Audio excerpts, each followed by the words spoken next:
Sage Wanderer here, and welcome to the end of the world as we know it. And I feel fine. Doom, doom, doom, doom, doom, doom. Leonard Bernstein. Nobody knows the words to the verse of that song. I only know Leonard Bernstein.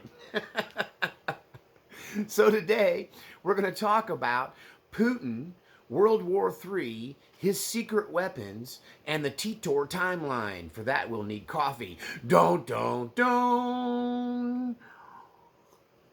No problems today. I'm trying to quit. So this is another episode of You Gotta Laugh to Keep from Crying, where we talk about World War III. In a recent address, Vladimir Putin, the president of the nation of Russia, recently said that if NATO committed troops to the ground in the Ukraine war, that Russia would be compelled to engage in a nuclear attack against the West.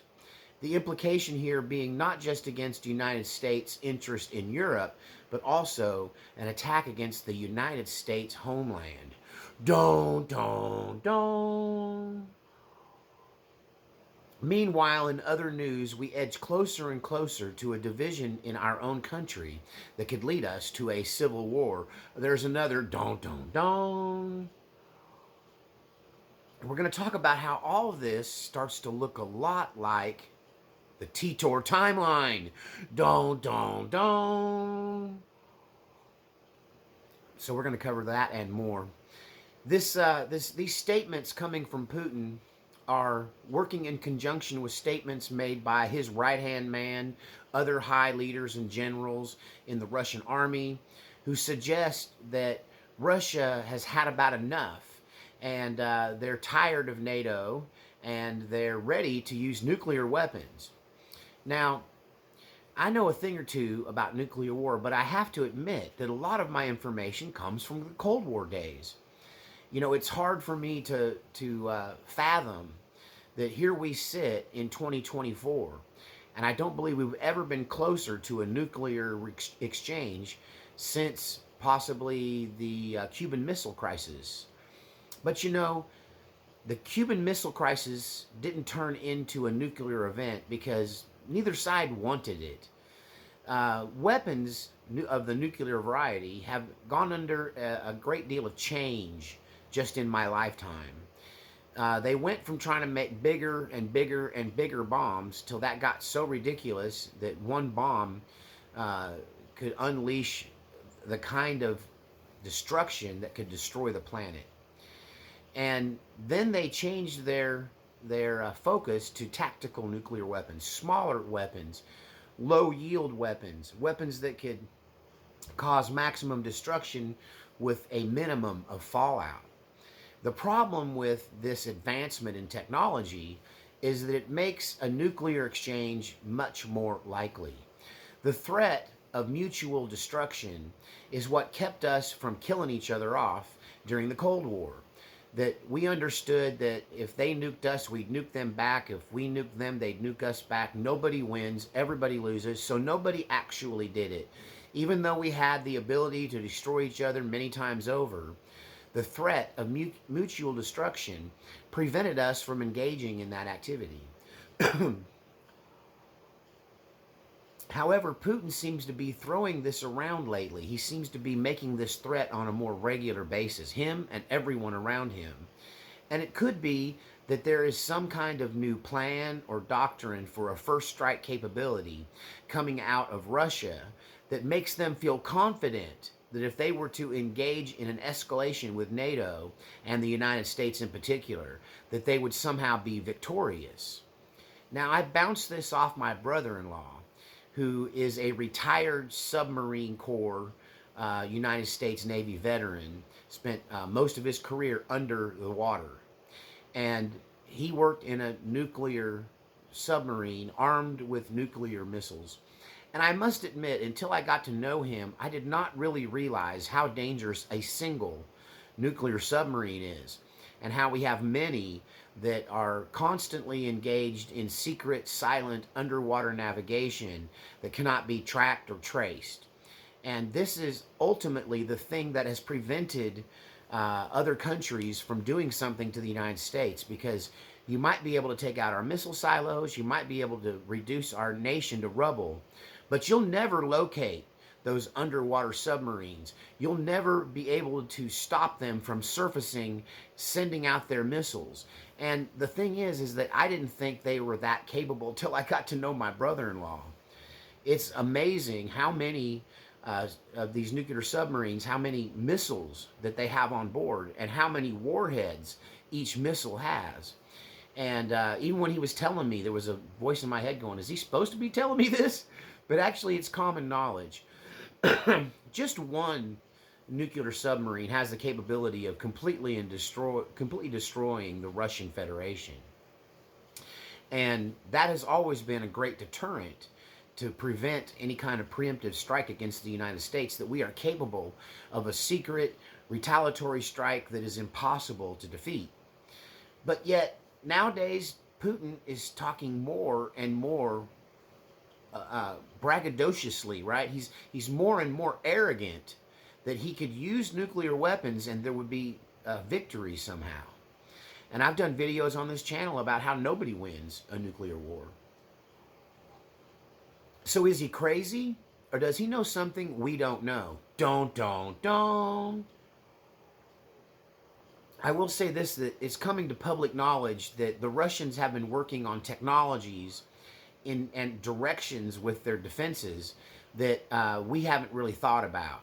Instead of trying to make a bigger, badder missile, instead of trying to make a missile defense system, they created hypersonic missiles that travel not through space, but along the surface of the Earth at such a high rate of speed that none of our missile systems or any of our secret Star Wars stuff can take them out. Now, once again, if he used these hypersonic missiles and he managed to hit the United States, he would get thumped by our nuclear subs. So does he have a way of destroying our nuclear subs? We do also know that a technology that the Russians have been working on is these underwater remote drone nuclear weapons, where they can take them up next to the coast, park them on the bottom of the ocean, and have them go into sleep mode, and there they sit until they receive further instructions. These underwater nuclear devices are designed to cause massive destruction to the tectonic plates and cause earthquakes. The explosion themselves would cause tsunamis and earthquakes. And this could potentially, if enough of those were placed along our coastline, you could destroy the coastline of the United States in the blink of an eye. On the surface, it would look like a natural disaster. But because there would be so many tsunamis coming from every different direction, it wouldn't take long for us to figure out that somebody had done this to our country. Now, are these underwater nuclear devices placed strategically so that they could, in fact, take out our submarine core? Is that why they're so, sort of, I almost said a colorful word, is that why they're so arrogant? Is that why they're so sure of themselves? Is that why Putin can throw these threats around and feel confident that they could somehow survive? Do they have us covered? Do they have an ace up their sleeve that we don't know about? Well, we know they have the Satan II missile, which is a super fast, super powerful missile. Some say it's the most powerful intercontinental ballistic missile in anyone's arsenal right now. And that's a Russian missile that could take out 4 states. Just one of them could take out 4 states. You know, when I brought this up to my friend, my brother-in-law, who was in the submarine corps, you know, his information is a little dated. You know, he was a Cold Warrior. He's 79 or 69 rather.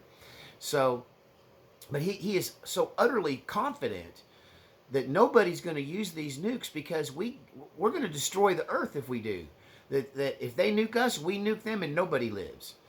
But is there something that has been developed since his retirement that would change the game?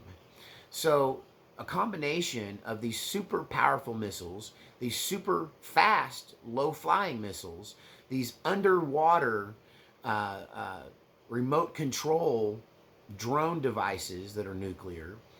Do you think that they have us covered? And then there's the thought of the EMP. When I brought up an EMP to my brother-in-law, he said, if they EMP us, we're going to nuke them. That's just standard procedure. That if they take out our power grid, we're going to nuke them. We're going to activate our nuclear submarines. We're going to fly our missiles. Our bombers will take off, and it'll be Armageddon. It'll be the end of the world as we know it. But if you were to get EMP'd, it would be really hard to prove who did it. I mean, we can't just go out and start nuking Russia. It might have been China. It might have been North Korea. It might have been a terrorist plot. You know, discovering who EMP'd you post EMP would be extremely difficult, since a lot of the communications, if not all of them, would be taken out.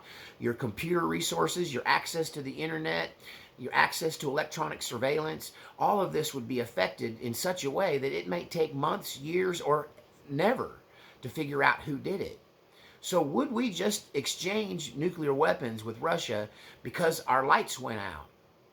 So this could be a multi-tiered attack that starts with an EMP and then these mysterious tsunamis before the low-flying missiles come in to take out our retaliatory abilities. And then do they have something that will disable our subs?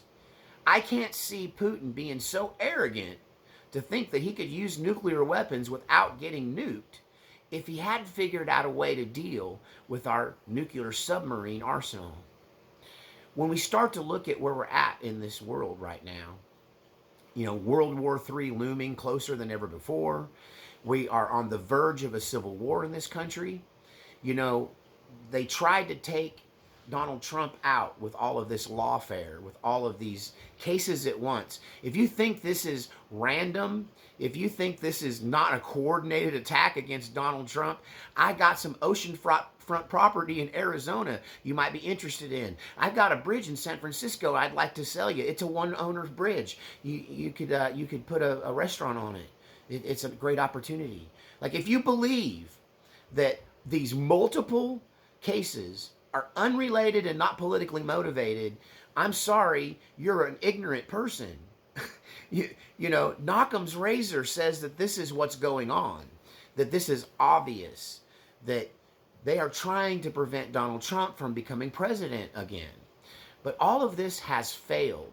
The Supreme Court will hear whether he has or does not have immunity from prosecution for things he did as president. Now, that's going to put a stop to all of the criminal attacks. It won't stop the civil attacks. Those are about his business. This, you know, $450 million judgment against him without a trial. You know, that's going to get appealed. It's going to cost him millions and millions of dollars to appeal it. To pay the interest on it alone is, what is it, $100,000 a day on interest until he pays this thing off. They even tried to stop him from being able to receive a loan to pay it off with an injunction against his businesses, which recently got reversed. So at least he can obtain a regular loan that's not $100,000 a day to pay this fine until his appeal. Those things affect him as a businessman, and one might construe another reason for attacking his finances is not just to hurt or cripple his campaign, since he clearly has the entire Republican Party behind him. Maybe that attack against his finances is to stop him from pulling a George Washington and equipping an army of citizens, which is what George Washington did when he rode to the Continental Congress from Virginia.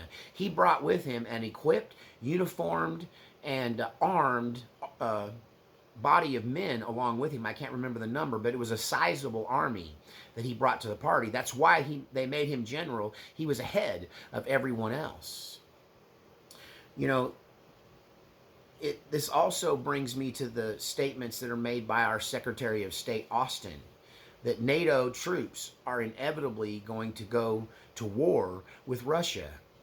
Well, even if they started it now, it probably wouldn't turn into a real hot shooting war until after this election. So we're probably going to be faced with a threat from Russia. And the big question is, who's going to be president? Well, with coffee in hand, I bring you some prophetic words, not my own, but from people that I've seen a track record of uh, in in prophetic statements. One predicted the earthquake that actually hit my cabin. Right? That's what brought him to my attention, and he had a recent prophetic word from God that said that the new president was going to be a moth. Of course, that makes you think of Mothman. Don't, don't. But in reality, what we come to find out is that he didn't know this when he got the prophetic word. But when Donald Trump was president, they discovered a new species of moth and they named it after him. Don't. So what happens if Trump becomes president? Well, the last time Trump got to be president, it triggered the summer of love. It triggered all of these leftists to rise up and start burning our cities and rioting. And, you know, it was the November 4 scare, which is the very beginning of this channel 7 years ago. And all of the mayhem. And it made us think civil war was going to break out while he was president. And then after the inauguration of Biden, all that stuff settled down for the most part. So you can expect that repeat performance. And since they've labeled Donald Trump as a criminal, and most people think he's a criminal and a liar because of the slander that's brought against him and this lawfare of them trying to prevent him from even running for president. But it looks like Donald Trump is going to be our next president. Biden couldn't win an election for dog catcher because his mind is gone. And even the people on his side are going, okay, he can't do another 4 years, right? And there are going to be some lemmings that just vote for him no matter what. The ones that if somebody jumped off a bridge, they jump off it too. You know, it's those people will vote for him, some 30% potentially of the Democratic Party, but that's not near enough to get him elected. So barring any unforeseen circumstances, Donald Trump's going to be our next president. Their attempts at lawfare have been thwarted by the Supreme Court because even regardless of how they rule on his eligibility or immunity from prosecution, it's going to put it all off until there can't be any decision reached until after the November election. And that's going to change everything. So, assuming Donald Trump's going to be our president, we're looking at him walking into the presidency with a potential NATO versus Russia war in Ukraine, with a potential invasion of Taiwan by China, with the North Koreans saying this is our time to take the South back and them preparing for war. You've got Finland, who got brought into NATO. They're talking about bringing, or Sweden's been brought into NATO now. They're talking about bringing in the Ukraine into NATO. All of these are red lines. NATO and the United States and the Allies have crossed every red line that Vladimir Putin has put down. So Donald Trump's going to be walking into what may already be an inevitable war with Russia, potentially a war with China over Taiwan, a potential war with North Korea. We've got this whole mess in Gaza where the Israelis just the other day killed over 100 people who were trying to get food because they're starving to death from a convoy of relief trucks. And now they're saying they didn't do it. They're saying they trampled each other. But international doctors are saying most of the dead are dead from gunshot wounds. So much for the Israeli defense of their actions by saying it was mostly trampling. No, they were being shot. That's very much the facts. So all of this hell on earth is breaking loose, and Trump's going to inherit it all. And with that comes this reaction from the far leftist, from the people who would do anything to keep him from being president, who would tear this country apart just to put their person in place. And who cares about an election? They're not going to recognize the results of an election. They're going to claim Russian interference, even though Putin, in a recent interview, said he very much prefers Biden as president over Trump. Well, of course, Biden's a brain-dead zombie. That's got to be crippling to our nation. Of course he's going to prefer Biden over Trump. Why would he want a competent, aggressive, intelligent businessman in the White House when he's got a doddering old fool there now. So if Putin's going to help anybody get elected, it's Biden. That could happen. Don't. So now the part many of you have been waiting for. Enter the Titor timeline. Don't. This one's full of don'ts. For those of you who may be behind the curve, John Titor was a person who showed up on the internet 20 some odd years ago, proclaiming he was a time traveler and warning us of a coming civil war and the nuking of American cities by none other than Russia. The way he tells it, of course, I don't think he was a time traveler. What I think he was a prognosticator. I think he was a guy who could see the writing on the wall. I think the whole story was a way of warning us of the coming future that he could see play out due to global politics and international affairs. But in his fictional story of the future, which he claimed to be actually our future, a civil war breaks out in the United States. And it's the country people versus the city people. And the leader of Blackwater, I forget his name, Derek Prince, recently said that if we had a civil war in this country, it would be rural versus urban. And this is exactly what was prophesied or prognosticated or predicted or told by John Titor 20 plus years ago, that there would be a war in the United States between the country mouse and the city mouse, the urban versus the rural people. And that due to the urban people having control of so much technology and the urban people having control of much of the military, that the small bands of militia and National Guard and state guards that would fight in this civil war would soon be more or less routed and hanging on by a thread. At which point, Russia would declare war on the United States and nuke all of our major cities. This would have very little effect on the people living in the interior, in places like Oklahoma, in places like the Great Plains, that for us, it would actually benefit us. It would save us from being destroyed by this totalitarian, urban-based technological society that seeks to imprison us, take away our rights, and make us an underclass, kind of like Hunger Games, right? Using these massive war planes to wreak havoc on the rural communities and keep them in subjection.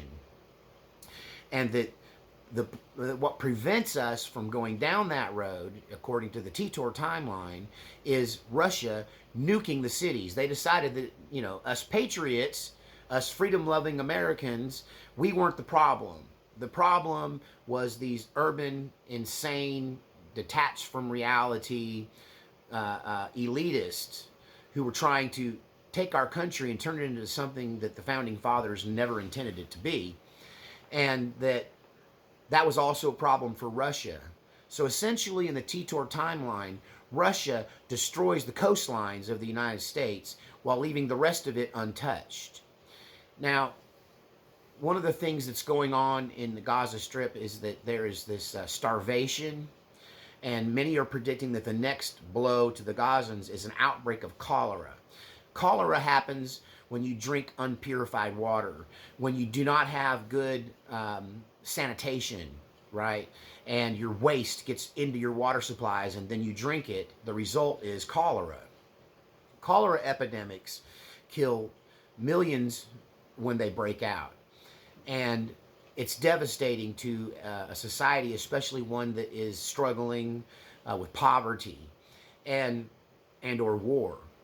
And in the Titor timeline, he says that cholera killed more Americans than the war did, that it was more devastating to America than the Civil War. One of the things he said was to learn backwoods sanitation so this doesn't happen to you, so you don't deal with a cholera epidemic. So the further we get down the timeline, the more the Titor timeline starts to make sense. The more it seems like he knew something we didn't do, or he was just a very smart guy who was spilling the beans, that he had a way of looking into the future and predicting what would happen. But it's looking like the Titor timeline is pretty much the thing that we're living out. In his timeline, though, he had it all happening within about a 10-year period, and it's really stretched out over more than 20 years. As a person who predicts the future with a pretty good record, I predicted much of what's happened in the last 7 years. I just thought it would happen in a year or two. I didn't think it would take 7 years to roll out. And so I believe that Titor was onto something. He was just, like me, off on his timeline as far as how long it would take for all of this stuff to take place. But we're creeping into what could be a civil war. I don't believe, regardless of who wins the election, whether the other side's going to accept them as president. And especially the left didn't accept Donald Trump last time. Remember, hashtag not my president, right? Now they don't even call him President Trump. They call him, at best, former President Trump, or they usually just call him Donald Trump or Mr. Trump, not even acknowledging that he ran our country for 4 years. They're selling this fear mongering that if Donald Trump becomes president, he'll be president for life. Rachel Maddow was basically saying that in no uncertain terms, that she believed he was going to be a dictator and stay president for life, right? And that all these terrible things were going to happen because he was president, because he becomes president again. But that doesn't make sense to voters, because we had 4 years of Donald Trump. If he was going to do any of that, he would have done it then. He didn't do any of that. So I find that if Donald Trump wins the presidency, there will be a rebellion from the left. This could trigger a civil war. If somehow, by some miracle, Biden becomes, some awful, horrible miracle, dark, black miracle, Biden becomes president, then I could see Texas seceding from the Union over the border, along with many of the other governors who are already sending troops to Texas. What we're looking at is not just an uncertain future, but a future that's guaranteed to go sideways regardless of the results of this election. If Donald Trump becomes president, the left will rise up against him. If Biden becomes president, the states will uprise against the federal government. But either way, it looks like we're going to have a civil war and World War III unraveling at the same time. That we could be in the midst of this struggle between the states, this struggle of a second civil war in the United States, and in the middle of this, the cities could get all nuked at once. Now, in the Titor timeline, once they nuked the cities, they left the rest of the country alone. And it turned out to actually be a good thing for society, as much as a tragedy like something like that could be, because life after all of this was a better lifestyle for people. They lived closer to the earth. They got closer to God. They got closer to their community. They detached from this electronic hypnosis. They detached from the psychosis of the internet, and they became community-minded again. They started taking care of each other. The law of love became the law of the land in the Titor timeline, post all of this tragedy. And I could see how that could play out, just like Titor said. We could have a civil war in this country. We could get nuked by Vladimir Putin along our coastlines, our major cities. And the thing is that one of the reasons why in the Titor timeline that Russia or China didn't invade the United States is that we probably nuked them back. That they were probably in the same kind of almost nuked back to the Stone Age situation as the people in Titor's timeline, the survivors of the Civil War / World War III. That Russia and China might find themselves in the same situation due to retaliatory strikes. There is the question of nuclear winter, but I believe that the concept of nuclear winter is based on the old bombs, the old technology.